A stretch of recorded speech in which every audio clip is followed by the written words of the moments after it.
But of course, before I can go on to this, I have to thank you for actually being here, for those of you who decided to take time out of your day to be with me to hear about some of the changes to the 5th edition of the PMBOK Guide. Obviously, when I started putting this together, it seemed like an insurmountable task to figure out a comprehensive but manageable way to present all of the changes in the 5th edition of the PMBOK Guide. But as I was reviewing all of the changes, I was looking for some themes or patterns in the different changes. And I have to admit that I didn't really find a simplistic way to list all of the changes. But I did find that there are 4 main areas of change in the latest edition of the PMBOK Guide that are definitely worth reviewing in this webinar. So why don't we go ahead and get started by taking a look at the agenda that I have planned for this session. That way we can find out just what those 4 areas of change are. Now, before we review them, I will start with a brief introduction that will be related to the PMBOK Guide in general.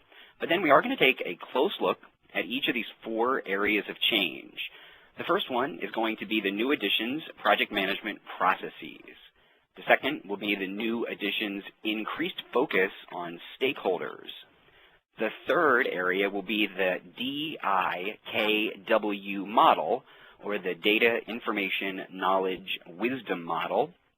And then finally, the last thing we'll look at is the various ways in which the new edition has addressed agile project management. And once we get through all 4 of those specific areas of change, we'll wrap up with a brief conclusion. And then, of course, you'll have an opportunity to ask some questions, and hopefully I will be able to give you some answers. So this is our agenda. Why don't we go ahead and get started with an introduction. First of all, I want to point out that this webinar is really going to be about the differences between the 4th edition, so the most recent edition, the 4th edition of the PMBOK Guide, and the 5th edition, the new edition of the PMBOK Guide. And because of that, I thought it might be a good idea to talk about how these guides came about and just how they differ at a very high level. I think that most of you probably know that the 4th edition of the PMBOK Guide was published in late 2008. And it was designed to improve upon the previous edition, which was published way back in 2004.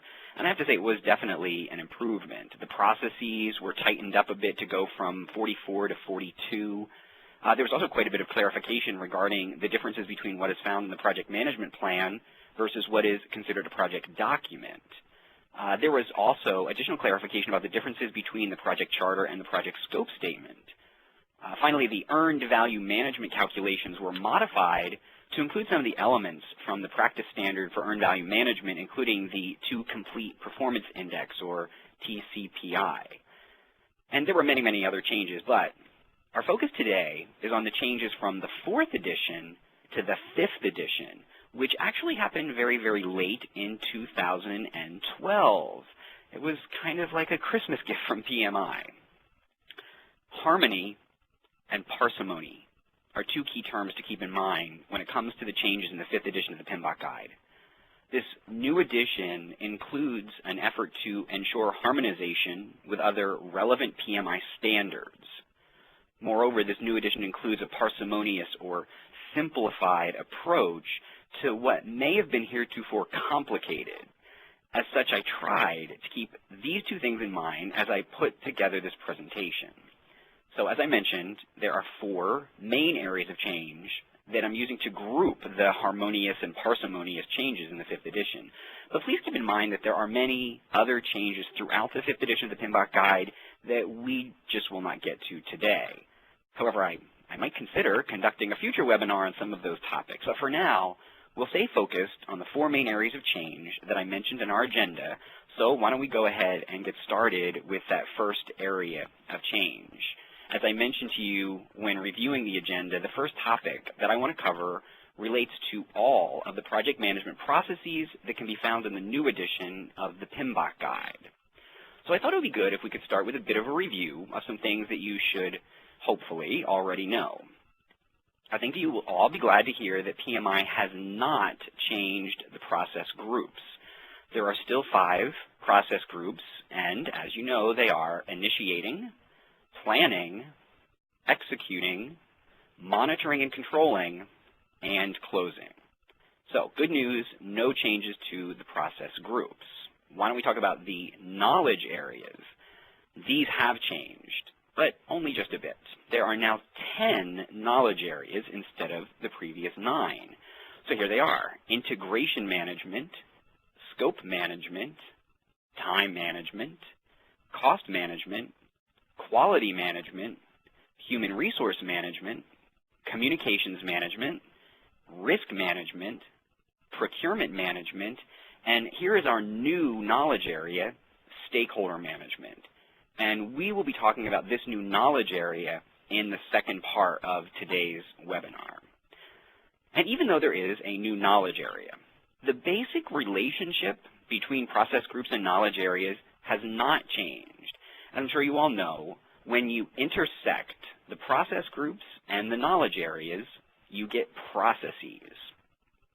With the addition of a new knowledge area and a few other changes, there are now 47 processes defined in the 5th edition of the PMBOK guide. That's an increase from the previous edition. But what has not changed is that for each one of those 47 processes, there are multiple inputs, tools and techniques, and outputs.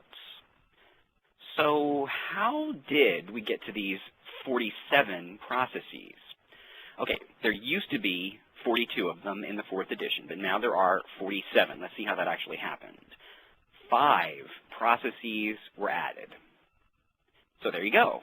42 processes plus 5 processes equals 47 processes. But I know that's a rather simplistic view of the changes to the processes. In addition to those 5 new processes, 13 other processes have either been changed in some way or moved, or both.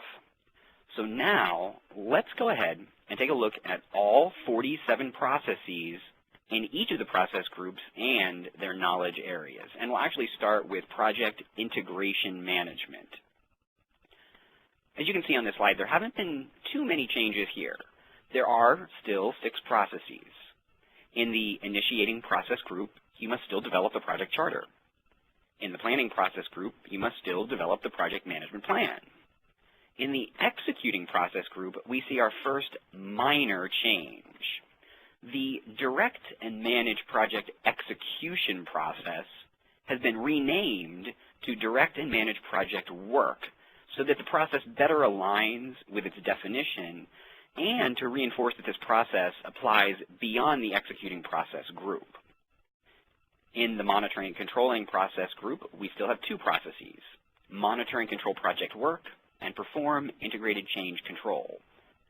Finally, in the closing process group, we still see the close project or phase process. Oh, also, as a reminder, project integration management is the only knowledge area that includes processes in all 5 of the process groups. Let's go ahead and move on to the next knowledge area. Next, we have project scope management. In the previous edition of the PMBOK guide, there were 5 processes. Now, in the 5th edition, we have 6 processes. A new process has been added, and an existing process has been renamed. Obviously, there are no processes in the initiating process group as part of project scope management. However, there are now 4 processes in the planning process group, and the first process is a new one.